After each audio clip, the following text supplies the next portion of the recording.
think we are just dot 7. So, yeah. We can wait for a couple of minutes before starting our sessions. Sure. For the time being, for the new audience, it's an opportunity to welcome all of you. This is the third season of this Fortnight program. This year we started with Ramesha ji as the chief mentor of the whole program. This program is designed by him, and we are doing every alternative Friday. But tomorrow we had some other some kind of assignment, so we requested Dr. Dutt to perform the program, and he's gracious enough to knock our call. So far this particular program is concerned, Business Manager, the HR magazine of the country. This is the olden HR magazines. They are partnering with Bangalore Social Work Centers, Nirutha Publications, and some other institutes that they're gracious enough to join hand to hand to make it meaningful. In our previous program, we also crossed the geography of India and reached to the different part of the country. And by and large, we have around average 60 audience, 60% as our audience. The audience mix comprises of veteran professionals, students, academicians, and from industry also. So we are planning to redefine the programs, and that's why we need your feedback, the participants' feedback, that will make our program more effective and meaningful. As because post-COVID, people are more familiarized with the physical program, but it is an also opportunity to cross over the defined boundaries. And India is a very diverse country, and often for the formal bodies, it is difficult to reach out to different parts of the society and cultures. So this is an opportunity to break that barriers. Without extending my further words, I think I should introduce Dr. Dutt. So far, Dr. Dutt is concerned, he is from civil service. Dr. Dutt brings decades of expertise in labor administration, policy making, and training, honed through his tenure as Additional Labor Commissioner, Government of West Bengal, with a PhD in management and extensive experience as a resource person. He is a sought-after trainer and counselor specializing in labor relations, compliance, and capacity building. Dr. Dutt is guest faculty at St. Xavier's University and IISWBM, Kolkata, where he imparts practical insights and academic rigor to budding professionals. He has co-authored several publications and developed impactful training modules in ethics, governance, and managerial leadership. He is also into national resource persons for training needs analysis, facilitation skills, and direct trainer skills. His passion for helping others has led him to transitions and into traditions of counseling, emphasizing personal growth and holistic well-being. Dr. Dutt offers experimental modules to foster meaningful connections with practical solutions of his clients. He is an avid writer. He is a great blogger, and more and more, the thing is, he is a very good human being. That is, I think, any primary qualification for a HR professional, so far I believe. And it's an opportunity to welcome you to the forum. Welcome, Dr. Dutt. Stage is yours. Take it forward. Thank you. Thank you so much, Indranilda, for inviting me for this weekly program. I'm really elated, particularly when you gave me the option to choose my topic, whatever may be the topic. So thank you very much. I will start, but I will expect interaction from the participants, because I am not a speaker who will continue to speak for 30 minutes, 40 minutes. No. Hopefully it will be a interactive session, and you will share your views, experience, observation, whatever. And we will try to, within this 1 hour, we will try to co-create a new understanding or a modified understanding or maybe we will, after 1 hour, we may have some new questions in our mind. If we can question our assumptions, I will think my purpose is fulfilled. I have a PPT with me. Let me try to share. I think I will be able to share. No? My topic, initially I proposed the topic reimagining success from money to meaning and from profit to purpose. Then thinking about the purpose of this weekly lecture, I modified it to fit in. So I made it Rethinking HR from money to meaning, from profit to purpose. The title itself suggests that maybe you may be apprehensive that I will be in a preaching mode. No. We will try to understand why we are obsessed with money, why we are obsessed with profit. And within this ambit, we will try to see whether it is actually beneficial. If we focus on money, we will actually do a cost-benefit analysis. Whether money is more beneficial or meaning is more beneficial, whether profit is more beneficial or purpose is more beneficial, so that we can go through our life consciously taking decision, not just following with the flow, going with the flow. And that is my purpose. So justification. Now, I have seen that this series of lectures are called HR and employment law classes. For 26 years, I was in the labor directorate dealing with labor laws, employment laws. Actually, I am bored with those sections and provisions and interpretations, case laws. Initially, I used to keep track of the development, the latest case laws. Ultimately, after 26 years, my realization is that these are all useless, meaningless. As an HR person, law is important, compliance is important, but more important is the spirit of the law, spirit of compliance. First, think what is right. Then you open the book to see the statute, what the statute says. Many times, in fact, yesterday someone asked me if someone has worked 4 months and died, whether he will get gratuity, and if he gets gratuity, what would be the amount?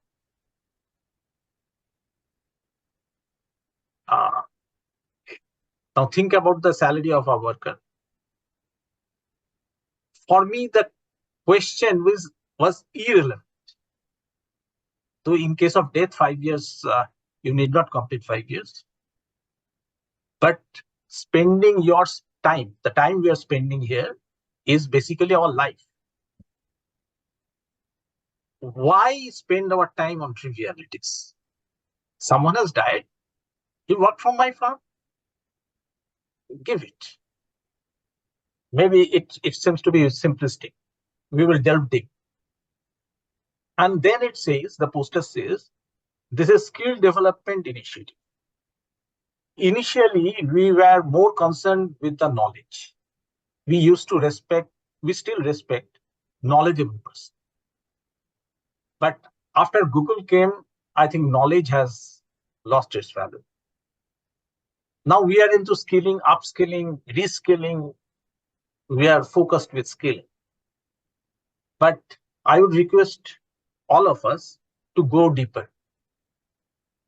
Knowledge, if you go through that competency matrix or competency iceberg, what is beyond knowledge and skill? It is the attitude. If you have the right attitude, you'll be able to become skilled, become knowledgeable. You will be what you need to be. For me, attitude is more important than both knowledge and skill. If you take care of attitude, everything will fall into place. If you have attitude, you will have intention and attention. Both for knowledge and skill, I think 2 things are required: intention, and attention. And that comes from gratitude. Now, these are all justification and rationale for the topic. I will try to relate this topic, that is from money to meaning and from profit to purpose. These are directly related to HR and how this paradigm shift can affect HR.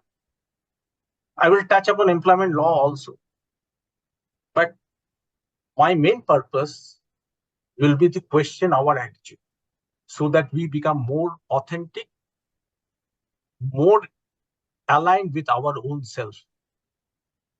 Then other things will, I believe, will fall into place. And I will refer to many theories, but to me, theories are not important. If your experience does not support the theory, then it's useless. So it will be experiential and introspective. Think about yourself. While we will be discussing the theories, think about yourself, whether you agree to the theory or not, whether it goes with your experience or not. And hopefully it will be interactive. Though it's in online session, it's difficult to be interactive, but hope you will share your perspective and feel free to differ with myself also. I'm here to share my perspective, how I see things. And when we share our perspective, experience with due respect to the other person, we co-create something new. And that is meaningful. Why are we obsessed with money? Initially, I thought I will start with the question whether we are actually obsessed with money. But if you see, read newspapers, media, whatever is happening, money, money, money, money, money. In our childhood days, we were concerned about who is winning Booker Prize or Nobel Prize. Now, if you see the reporting, they mention the prize money also. Sometimes prize money becomes more important than prize. So the present society has become obsessed with money. Why? So I was thinking this in terms of theory. I'm not preachy, I'm not judgmental. I will not say obsessing with money is wrong. Since for quite some time we are obsessed with money, there must be some reason behind it. Now think about our needs. From need, I will go to want, and we will try to understand whether money can fulfill our needs and wants. If you go by Maslow's theories, money is needed for physiological needs, of course, safety needs, of course. So if you have sufficient amount of money, now that is a tricky question. How much is enough? How much is sufficient? So lower level needs, two needs are fulfilled through money. Whether love and belonging can also be bought. That's the question. I'm sure there are many rich persons in the audience. When you have money and money is your strength, you try to get everything through money, even love and belonging. You will buy expensive gift to a near and dear ones, to your significant others, and they will show, because we are all obsessed with money, they will also show love. Whether that is authentic love or not, that is a different question. Self-esteem. Of course, nowadays even many famous awards are also can be bought. So you can also buy self-esteem. But you may not feel good buying self-esteem, buying awards. Or if you run a rich lifestyle, people will bow down before you. That is also fulfills our ego. That will also increase buying our self-esteem. But that may not be authentic. So see, money has its value. For physiological need and safety need, it has absolute value. Love and belonging to a certain extent. esteem again to certain extent. So if you run after money and if you have sufficient amount of money, Maslow's 4 needs are fulfilled. And if you do not have sufficient money, you will look up to the rich person and say, how happy they are. They need not bother about physiological need. They need not bother about safety need. They are loved by all. They are respected by all. But what about self-actualization? Money cannot fulfill that highest need so far Maslow's hierarchy is concerned. Self-actualization. The potential that what I can become, that can be, we will see how we can reach that stage also. Money cannot give.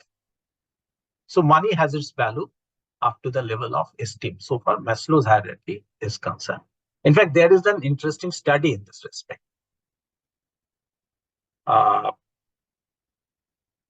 We will come to the study, but before that, from needs to want. These are all needs, but what we actually want.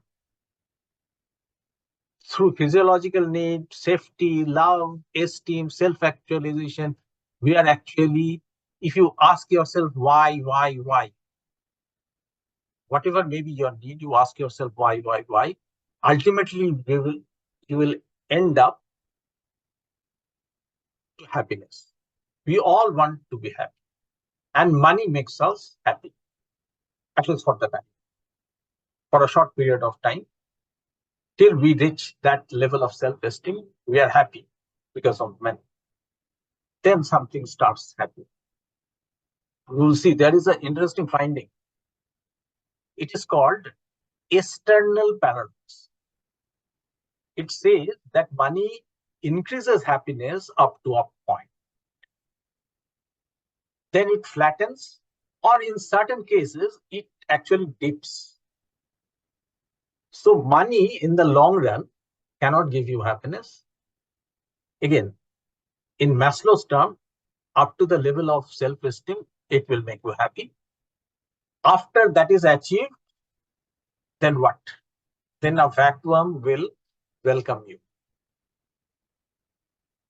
So we have to think how much money is sufficient.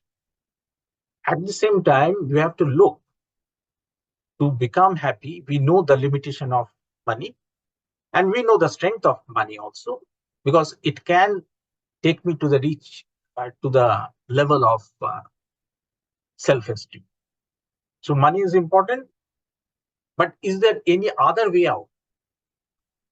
Can all the needs be fulfilled by some other method? Or maybe money plus something? We will see. So for happiness is concerned, there is a psychologist called Martin Seligman. He was propounder of positive psychology. I will show 2 models of him. There are 3 components of happiness. Pleasure. Again, you look around, the rich people, they enjoy life. Eating, drinking, going to places, Switzerland, pleasurable. Try it out for 1 month. After a certain period, you will feel bored. You need more what? More excitement. That is why you see now there is rush of adventure sports. I'm rich. I've visited Switzerland, Europe, Las Vegas. Then what? See, next level is engagement. I want to be engaged. And excitement engages us. If you go to a casino, you will feel engaged, though that is a bit of artificial engagement. Even if you feel engaged, after some certain time, if that engagement does not have any meaning, you will again feel bored, frustrated, depressed. Pleasure is there, engagement is there, excitement is there, but something is not there. What is not there? That's meaning. That is why you will feel many persons, Mother Teresa, and there are hundreds of people who are doing altruistic work. They are not rich, but they are more happy than us because they are doing something which is meaningful. If you do something, the interesting point is that if you are engaged in something, it gives you pleasure. Pleasure may not give you engagement, but engagement will give you pleasure. And if you do something meaningful, it will give you engagement as well as pleasure. So meaning actually includes all. But what does the word meaning mean? In Seligman's perspective, it is when you are contributing to something, it is meaningful. We all understand the meaning of meaning, but it is difficult to express. To me, the way I see meaning is that meaning is something bigger than us. Engagement, that word you can pronounce and it has some meaning. Computer, tap, water. These are all meaningful words because they represent something else, something bigger than themselves. In life also, my life is meaningful if it means something else. Think about Gandhiji. Whenever we think about Gandhiji, we think about non-violence. Whenever we think about Einstein, we think about relativity. These are, to me, the measure of meaning. Whether whatever I am doing is bigger than itself. That is meaning. Again, Martin Seligman talked about authentic happiness. It is lined with that previous one. A pleasant life, enjoying everyday pleasure. If you open Facebook, you will see, or Insta, you will see many people are like that.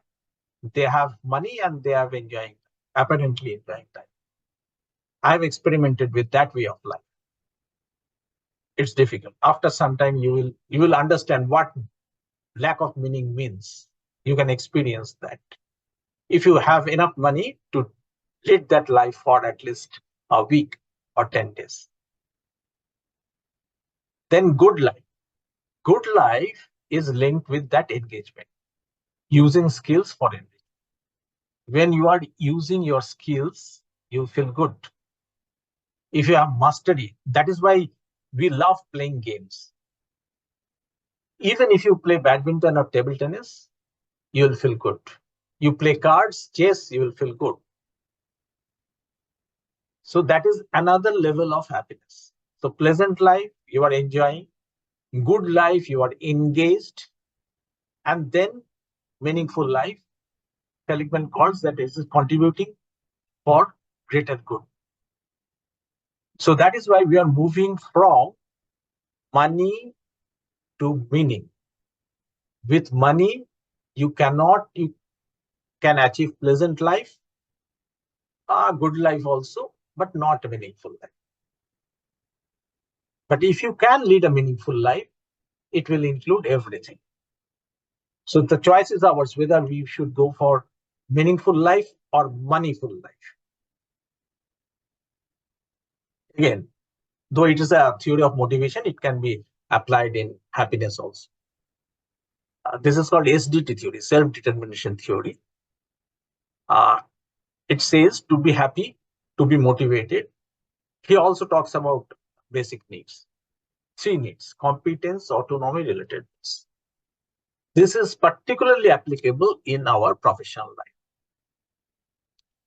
Only salary, high salary is not sufficient to keep us engaged.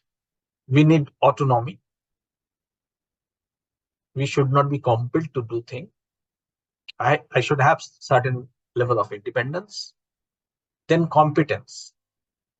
If someone pays me for sitting in my chair for 8 hours, I will not be happy, even if they give lakhs of rupees. So I need competence. Competence is related to, in Seligman term, engagement. Think about your professional life. Whenever you have taken up any challenge, which challenged your competence, you performed at your best, you felt good. And irrespective of the outcome. And third is related. When you feel connected with the people.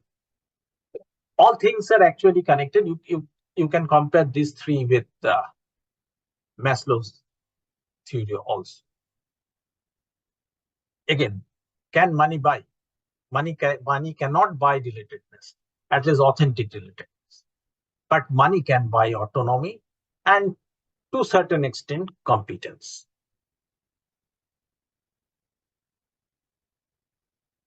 But most important thing, I will again come to our experiential world.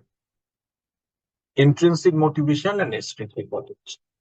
All this meaning, money, these are related to our purpose, interest, mastery, curiosity. These are intrinsic motivation. When we do something, even if it does not give me a salary or art. And on the other hand, extrinsic motivation, we do it for grades, points, money, career, exam. Again, compare it with Maslow. Intrinsic motivation comes from that self-actualization. And the lower four needs are basically extrinsic. Unfortunately, the way we are brought up, our education system, society, all these things pushes us from intrinsic motivation to extrinsic motivation. Think about your childhood. The very first day, when after many attempts, when we could stand on our feet, what happened? Our parents, significant others, they felt happy. They clapped. And as a child, you did it, what the psychologists call, because of actualizing tendency. As a child, whenever we try to crawl, we try to stand up, we try to walk, we try to run, these are all intrinsic motivation coming out of our actualizing tendency. Because that tendency, innate tendency is within us that pushes us to become the best version of ourselves. But what feedback we receive?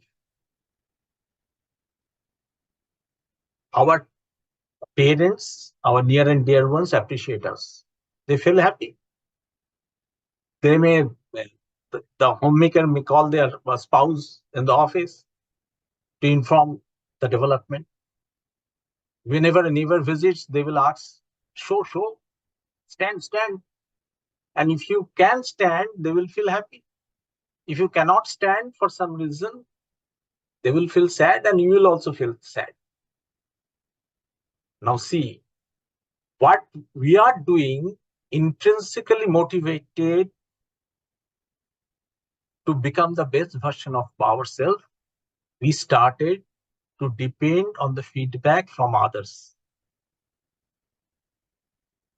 We start trying to please others. Our happiness started to become dependent on the happiness of others. We start to feel the fear of failure. When I can stand up, my near and dear ones are happy. When I cannot, they are not happy. And that is why I am not happy. How we are shifting from our own self. Intrinsic motivation is within myself. That is the core of me, who I am. Our childhood is shifting us from our own core self, our authentic self, towards external motivation, that is extrinsic motivation. Then what happens? The education system. Whether you are good at math is not determined by any other thing other than mark sheet. Mark sheet speaks. So again, I am measured by mark sheet, not actually what I am. And mark sheet, again, quantification. Another thing happens, quantification. If you think about your primary school days, the number of right marks you get, that determines how good you are. So everything we try to quantify. Now think about whatever we are discussing. Self-esteem, love, engagement, you cannot quantify those things. But money can be quantified. You cannot quantify meaning, but you can quantify money. So it is easy way out. If you earn more, you worth more. I personally have experienced that also. So money is moving us away from not only from meaning, but from our own authentic self.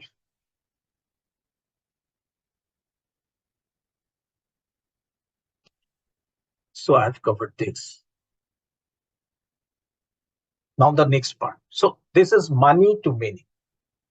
So what I understand is that meaning is more important than money. Money is a means. Money itself has no meaning. It has only that exchange value. Money is needed. It is not money versus meaning. It is money and meaning. If we want to lead a happy life, we need to lead a not a rich life, but we need to lead a meaningful life. So obsession or priority must shift from money to meaning.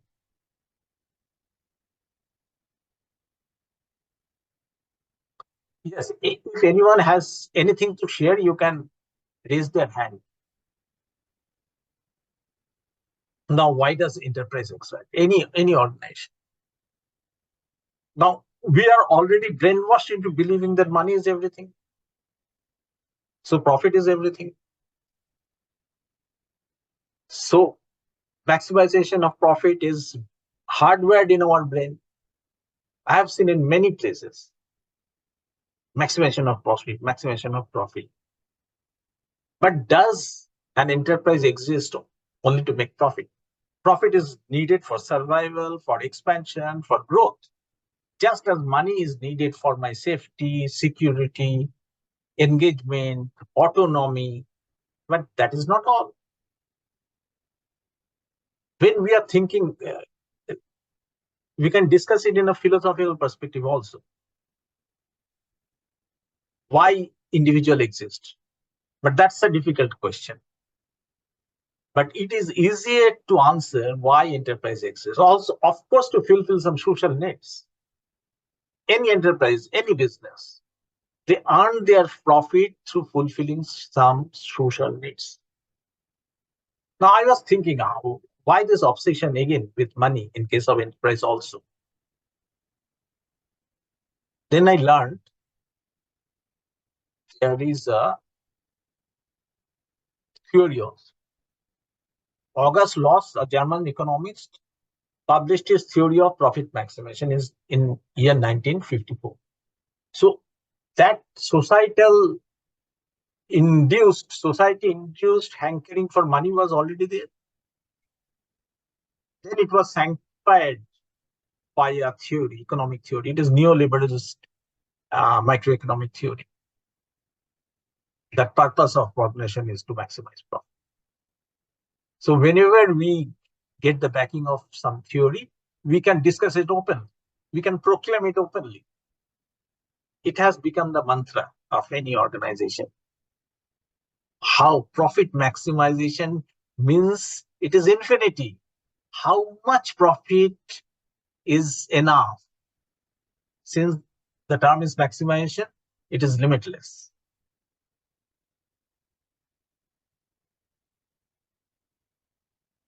Then there was another theory also, which contradicts that this is not profit maximization, but there should be satisfactory profit.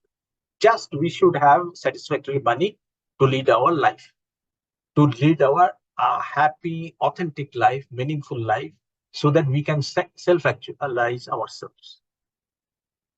In case of organization also, you need satisfactory profit for survival, growth, expansion, so that you can fulfill your purpose in a better way.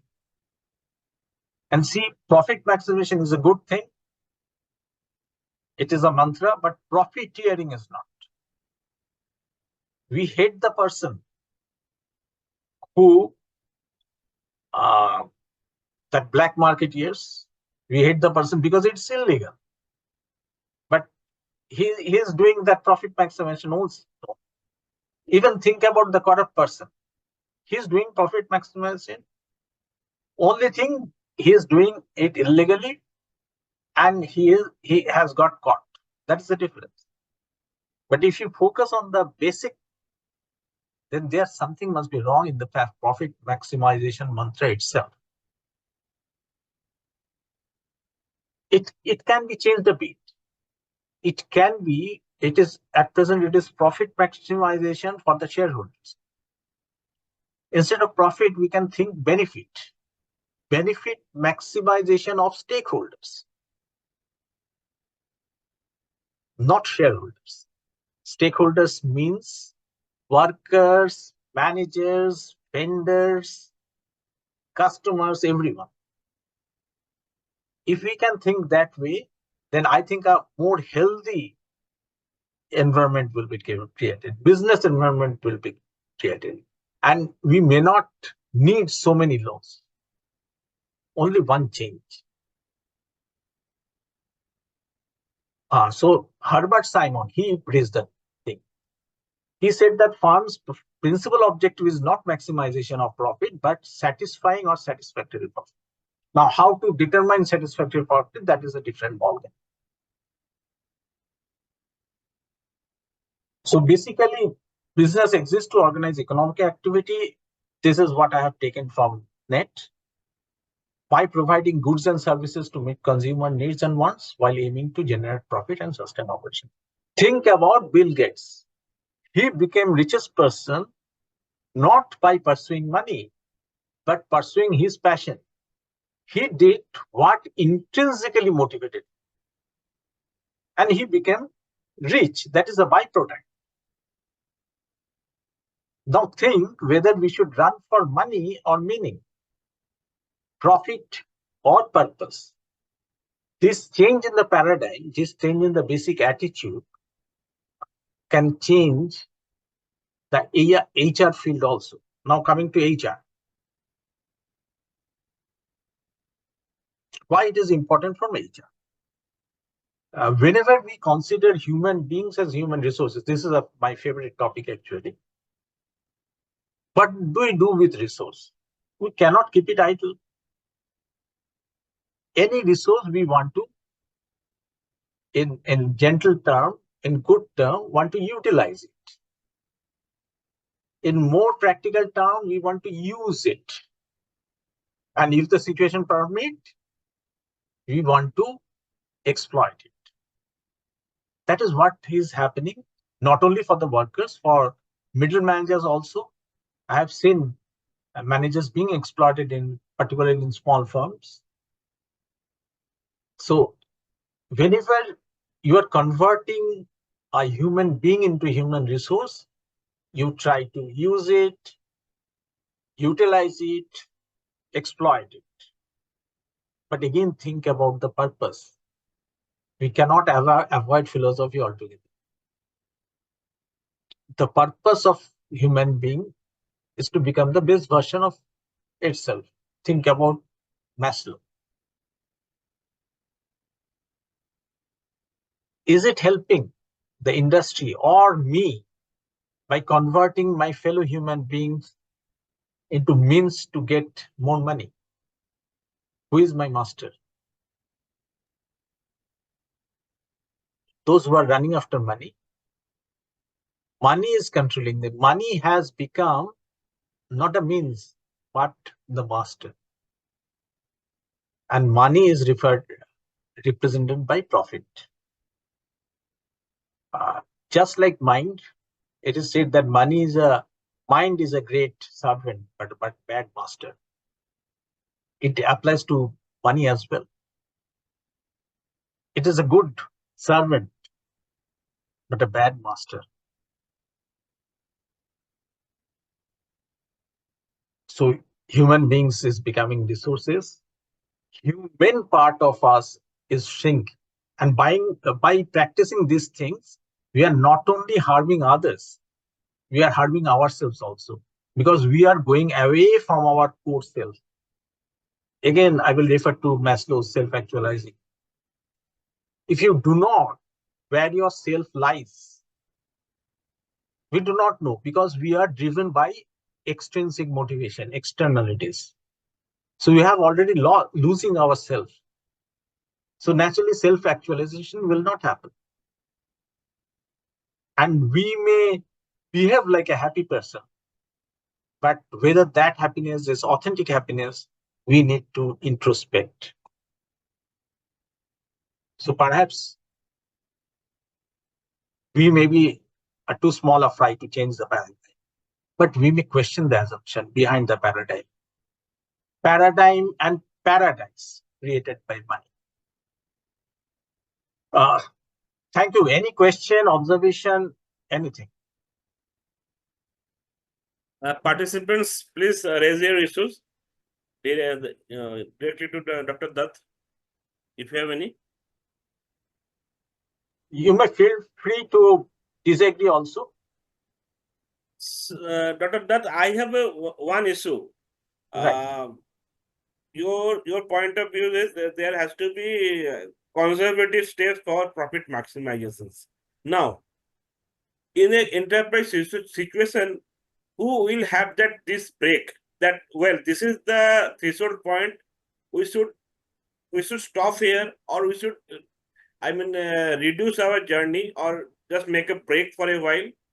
Let us see what are the other competitors and other stakeholders doing. Then we'll decide about the next step. So who will play this role, and why the boss of that enterprise will listen to him or her? If you kindly... Great question. In fact, all the stakeholders can do it differently. Government can pass law. If you think about essential drugs, medicines, government fix the prices now. So government can regulate how much maximum profit is permissible. Government. Top management can introspect whether we should focus on more profit or something else. The vision statement should not just for the website. The top management may reflect whether what I am doing is right. The proprietor, the owner, may also reflect whether more money is making me more worthy, or we should do something else. Other stakeholders can hit, they may not change, but they may ask the question, how much money is enough? So it may be self-regulated. The question may be raised by less powerful stakeholders, and the government can actually implement. Just think about the smoking of cigarette. It is not banned, but the barriers are getting higher and higher. Now it is not fashionable for smoking also. In our school days, it was fashionable to smoke. Now it is fashionable to drink, but not smoke. So become outdated, yes. Yeah, so social change happens over time, and the government can also play a role. In fact, in earlier days, there was a cap on the salary, that wage differential between the lowest paying employee and the highest paying employee, Yes, there sir. was a cap that it cannot go beyond that. But that law is no longer there. So law can also play it. But we, the less powerful people, we can just ask questions. And we can ask ourselves also. Whether money, it is not only about organization. How much money I need, and whether any more money will bring more happiness to me. Okay. Professor, I have a question. I saw that you are a meditator also. Is there any connection between self-actualization and meditation and happiness? I think there is a connection. I will give my perspective. Self-actualization happens when we are connected to self. Now, I will go beyond the topic. Any kind of meditation, there are so many types of meditation nowadays. All the meditation, their focus is to stop your mind. Because nowadays, I think since civilization, we identify ourselves with our mind. And the money and mind is influenced by external influence much more than our original self. Carl Rogers, he is another propounder of positive psychology. He talked about organism. I am not what my mind thinks, but I am the entire organism is me. So the moment I can silence my mind, then the self gets the opportunity to expose itself. Because the way we are brought up through our education system, socialization, everything, it moves us away from our self. We live in our mind more than in our authentic organismic self. So I think meditation can help us to become more self-actualized, because that will give us the opportunity to be in touch with our authentic self. Kallol Dutt, we have a question from Mr. Pavan Kumar. He asks that, what are your views on collective mindset of management compared to individual leaders' mindset? How do we bring more synchronistic in multi-geographical spread organization with respect to collective mindset? Good question. Good question. It is easier to deal with individual ownership. All human beings are basically similar. So, in case of individual owner, if you follow their entire path, a startup, when an entrepreneur starts his journey, his mindset, he was at that time intrinsically motivated. Then he starts getting the taste of success. He starts earning money. So from intrinsic motivation, he pushes himself to external motivation. Initially he created the market. Then he starts thinking what product will be accepted by the market. That change, what I think from my interaction with some entrepreneurs, some individual owners, is that there is usually no one to ask him the questions. It happens with the artist also. So for individual owner, through introspection, the change may happen. But for collective counsel, that what you told, that is an interesting thing. When there is a collection of individuals, when there are many individuals with different background, cultural background, geographical background, in that case, I think if we can focus on brainstorming, if we allow them to express their authentic desire, though it is idealistic, there will be politics that is difficult to handle. But if they participate in discussion with their authentic self, then new things can emerge. Because an individual cannot realize he's going astray. He's taking a different route. But when there is a collection of individuals with different backgrounds, different age, different culture, then that is a hope. Because then the collective consciousness can play a role and it can bring it back to the original self. But for that, I think the top management, that collection of individuals, they should go to a retreat, spend time, and let their authentic self come out. Even through meditation, mindfulness practice, all these things can help.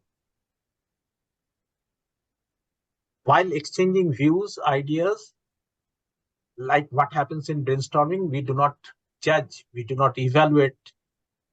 Mind need to be silenced. Then we will be less calculative. Calculation can be done afterwards. But initially, authentically, we should be able to exchange our views in a trusting, open situation. That can be done in a retreat. And at least for 5-7 days, not for one day. Thank you, sir.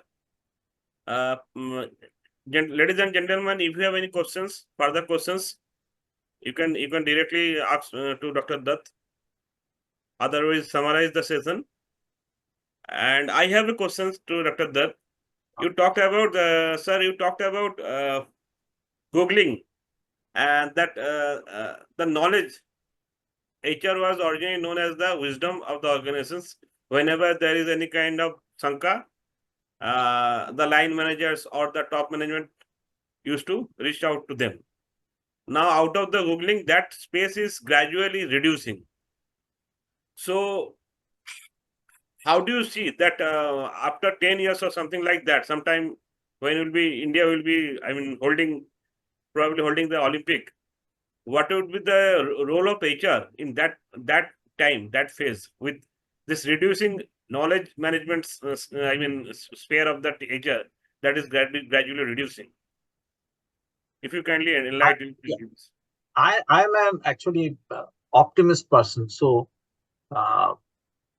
it is not only Google. Now we have to think about AI also. Absolutely, sir. Yes, sir. With the advent of AI and Google, I think that things will change drastically. And probably HR with AI will play a greater role, because most of the things Google took away that knowledge portion. Now, even emotional portion is also taken care of. Mind is taken care of. It can be done by artificial intelligence. What is left? Basically, the consciousness, humanness, and emotion. See, this changes you can see very clearly. Initially, we have to identify that we are not a robot. What was the test? It will be given 3 + 4. You have to write the answer 7. So it was based on what human can do. Now it is not like that. You have to just tick that I am not a robot. From the tick, how the machine is deciding whether I am a robot or not, it depends on our imperfectness, what we cannot do. We cannot draw a perfect tick. A computer can, a robot can.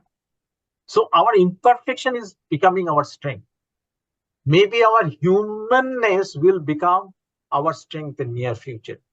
So empathy and all these human qualities will be rewarded more.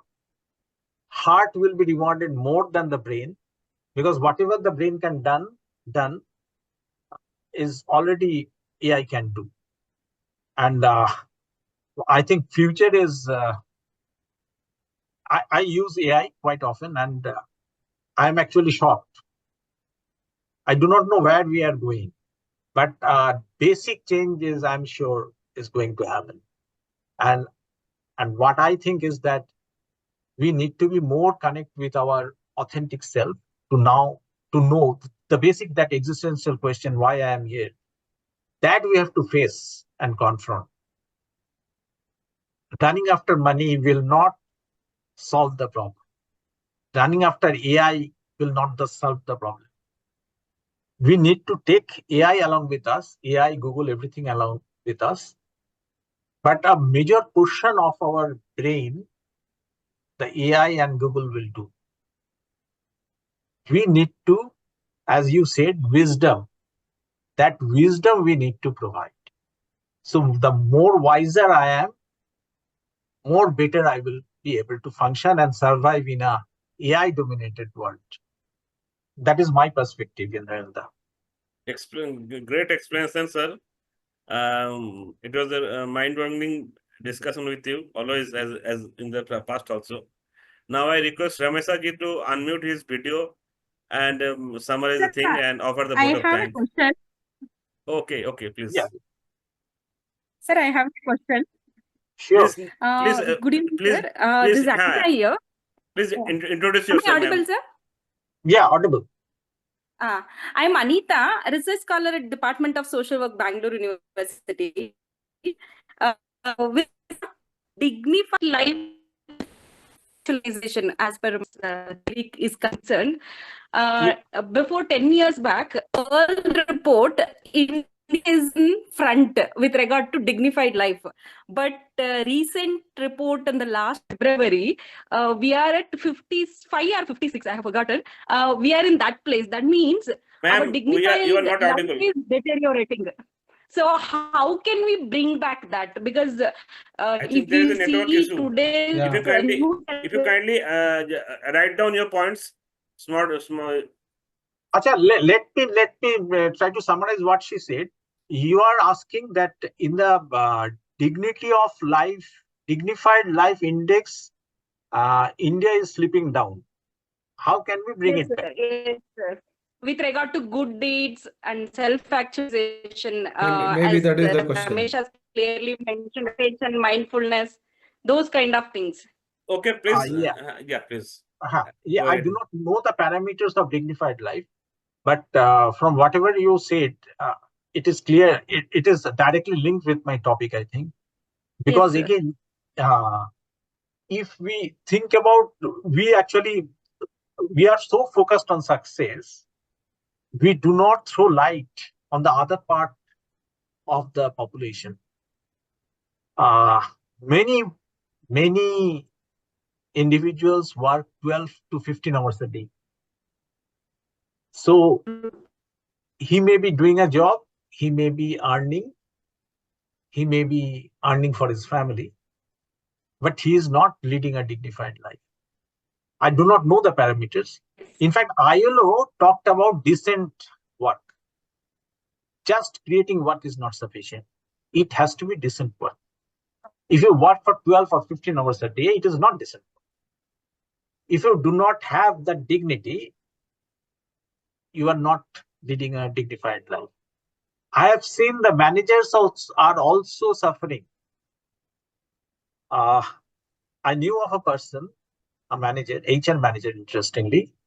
He lost his job on 31st December. Abruptly. He had a special child. And the inhuman way, the heartless way he was dismissed was actually unthinkable. So money will not give you dignity. And whenever we are focusing on money, we are focusing only on the one aspect of humanity. In many families, both husband and wife are working because none of them are earning sufficient. And working is actually a mind work. Both of them are working 12 to 13 hours a day plus commuting time. It is absolute slavery. Why? Because we are treating human beings as resource, as means to get more money. And we do not know what to do with that. I know many rich persons earning much. They have flats in Mumbai, Kolkata, Delhi, Bangalore, because they do not know what to do with that money. But they are running after money. It will not give dignity, at least not internal dignity. But it comes with a cost. They are earning money. They have 4 flats. But what in the those who are in the bottom of the pyramid? See, the fortune is at the bottom of the pyramid. For whom? Not for the persons who are at the bottom of the pyramid. It is for the rich. They are becoming more rich. And that is not making them more happy. At the same time, those who are actually at the lowest level, their life is becoming living hell. It is mindless. Especially unorganized workers. Thank you, sir. Thank you so much. Thank you, sir. Can we have a screenshot? Screenshot of this particular session, sir. Yes, yes, yes. Yes. 1 minute, just. I can stop sharing. Yeah, please. Group photo we can take, no, sir? There is an option, I think, it seems. Yes, yes. Somebody was asking about the video recording. The whole sessions as well as the previous sessions are available in YouTube. So you can check it out from there. I think the session will be available after some time, after some kind of editing. I think it can be shared in the HR. The link can be shared, no? At Yes, HR. yes. Yes. Thank you so much. Any of you, if you have any further questions, you can definitely touch base with Ramesa ji, who in turn will connect with Dr. Dutt and get back to you. Thank you. Yeah. Thank you so much. Thank you so much. Thank you all the participants.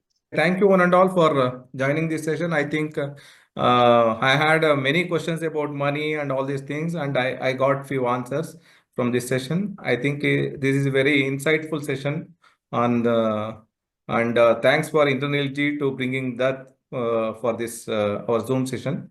And thank you all. I am closing this session, and then we'll join us for the next weekend session. Thank you one and all. Thank you. Good night. Good night.